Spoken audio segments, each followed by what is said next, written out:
Kailangan po ng ating mga katawan ng vitamins at minerals para mapanatiling malakas ang ating mga katawan, pag-iisip, pati na rin po upang malabanan ng mga karamdaman. At ilan sa mga ito ay micronutrients na kinakailangan lamang ng katawan sa maliit na amount. Pero alam niyo ba mga kasambahay na iilan lamang ng mga pagkain ang may sapat na mga micronutrients at dahil dito ay nagiging laganap ang micronutrient deficiency lalong-lalo na sa mga developing countries katulad po ng Pilipinas. Dahil dito ay ipinanukala ng pamahalaan ng Food Fortification Law noong taong 2000. Sa batas na ito, kinakailangan ng mandatory fortification ng mga staple food po mga kasambahay tulad ng bigas, asin, asukal at mantika. At sa umagang ito mga kasambahay ay ating tatalakayin ng food fortification kasama si Ms. Maria Lourdes Vega, Chief po ng Nutrition Policy ng Planning Division ng National Nutrition Council. Ayan, medyo nagmamadali ako. Nakarating din ako dito. Salamat sa Diyos. Dr.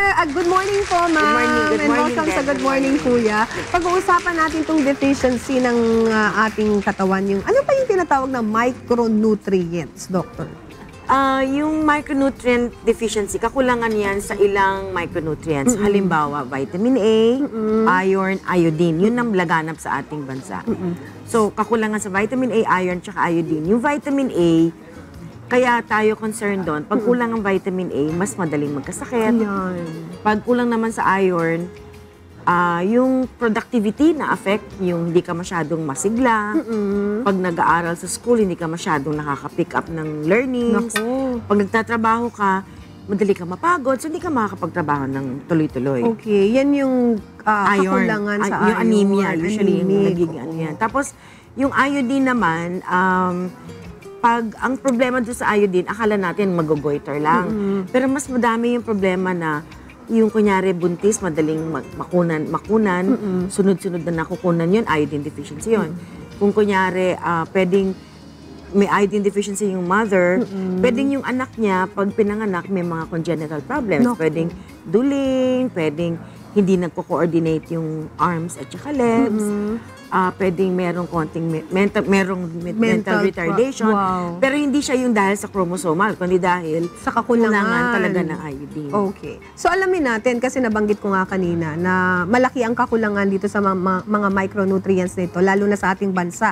Saan ba nakukuha usually itong mga micronutrients na dapat kinakailangan ng ating katawan? Okay, vitamin A at iron, makukuha mo yan sa animal foods.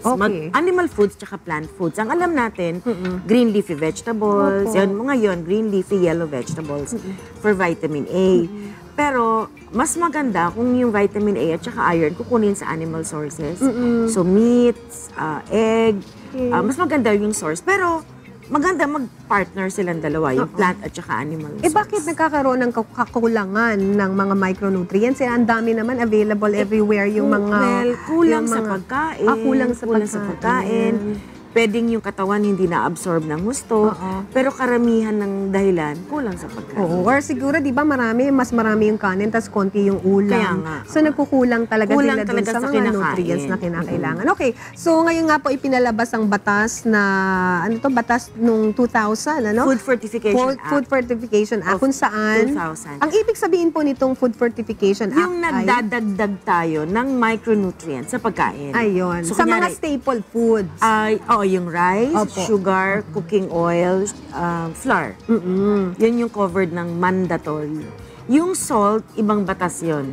Yung iodized salt, ibang batas yun. So, ibig sabihin nito, kahit marami kang kumain ng kanin, tas konti yung ulam mo, magiging enough na yung vitamin A mo sa katawan. Kaya nga, ang isang vehicle dyan, bigas, rice, iron yung ilalagay. Kasi yung iron, laganap, hindi yan masyadong namimili ng mahirap ba, mayaman. Kasi kahit sa may kaya, merong anemia. So, ang magandang vehicle ang bigas kasi lahat ng Pilipino kumakain. Tsaka cooking oil, di ba? Halos lahat tayo nagpiprito. Tsaka flour. Flour sa tinapay din. So, napakagandang act pala yan. Pero, meron bang pagkakataon na pwede naming ma-distinguish kung meron ngang fortification yung mga binibili namin? Lahat ba halos ng bigas sa merkado may fortification na or may dagdag na siya na madaming vitamin hindi nagko-comply. Ayan. Kaya ngayon inaayos namin yung una, ano ba talaga yung problema? Opo. Technology ba? Funding ba? Regulation ba? Ang talagang nagko-comply ng husto yung flour industry natin, Yes. yung ating mga 12 flour millers, Okay. talagang naglalagay sila ng iron at saka vitamin A sa kanilang flour. Kasi di ba may mga sa packaging, Dr.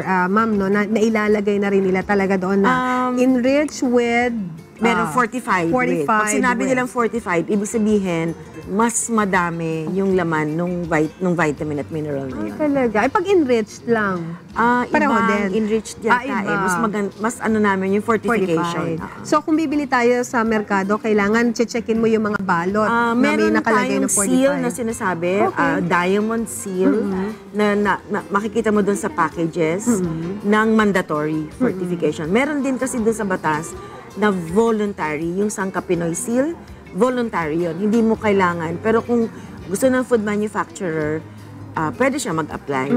So, hanapin nyo yung Sangka Pinoy Seal. Okay. And do kung walang nakalagay, hindi naman ibig sabihin wala silang fortification. Hindi naman ganon. Kasi di ba parang you were talking malamang about malamang wala. So pwede mo bang ipagbigay alam yun? Kasi hindi sila sumusunod sa batas eh. Parang ganon, di oo ba? nga. Di ba? Dapat Yun ang aming tinatrabaho ngayon kasi madami masyadong issues Oo. na yun nga, yung halimbawa cooking oil. Ang problema sa cooking oil, madami tayong cooking oil na tingi. Hindi ang sumusunod talaga yung malalaking cooking Oo. oil. Pero yung mga Mamali. nagtitinda ng tingi-tingi sa palengke, yun hindi nasusundan yun. So ngayon sabi ng malalaki, paano naman kami? So yun ang mga bagay na dapat maayos. Ayan. Para po sa mas marami pang impormasyon, ang dami nating gustong malaman sana patungkol dito sa food fortification kasi patungkol to sa nutrisyon ng ating mga anak. So kailangan talaga natin sanang tutukan. Pero kulang po yung ating oras kaya tatanungin na lang natin si Miss Maria Lourdes Vega, ang chief po ng nutrition policy ng National Council. Nutrition Council. Kung ano nga bang inyong pinal na mensahe sa ating mga kasambahay? Una, ang talagang ating mensahe sa pagkain ay kumain ng iba't ibang uri ng pagkain Ayan. araw-araw. Talagang makukuha mo lahat ng nutrients sa variety of food. So, paano mo malalamang variety of foods ang kinakain mo? Tingnan mo yung pinggan mo kung makulay. Kung makulay siya, ibig sabihin, meron kang meron kang puti, meron kang brown, meron kang green at orange.